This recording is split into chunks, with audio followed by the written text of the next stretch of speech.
Topic 7, waves. Part 3 now. Polarization and electromagnetic waves, including a list of formulas at the end. Polarization, by the way, only applies to electromagnetic waves.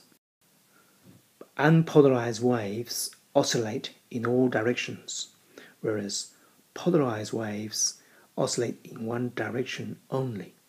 And here's a very important point. Only transverse waves can be polarized.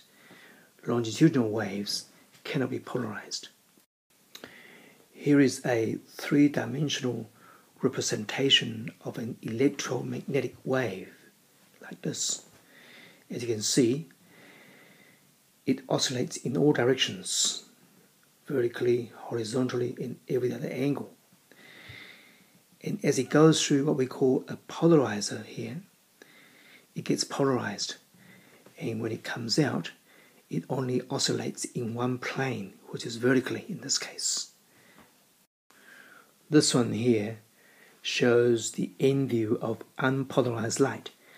It oscillates this way, that way, that way, that way, all angles. This one here shows the end view of polarized light. It only vibrates or oscillates in a vertical plane. When two polarizers are placed one behind the other, then the first one is called polarizer. The second one is called analyzer. When light goes through the first one, it gets polarized vertically. And here the analyzer is oriented in such a way that it cuts out vertical oscillations. So light is completely cut out. Here it says the molecular chains in the analyzer, which is that one there, are at right angles to those in the polarizer. So the combined effect is that light is completely cut out. In this case, both the polarizer and the analyzer have the same orientation in terms of the molecular chains that are in them. So here, the analyzer allows the vertically polarized light to go through. You all should be familiar with all this from last year's physics. It says all electromagnetic waves travel at the speed of light, which is that one there, 300 millimeters per second. You don't have to memorize it. But they have different frequencies and different wavelengths.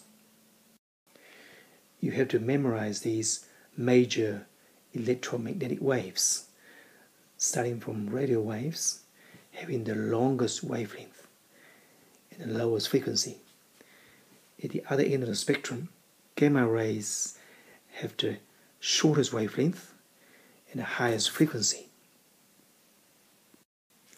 This diagram is hopefully useful to you. At this end you have radio waves, at this other end you have gamma rays. On this scale here, you have wavelength. Along this scale here, you have frequency. A list of formulas here, which will delight some of you.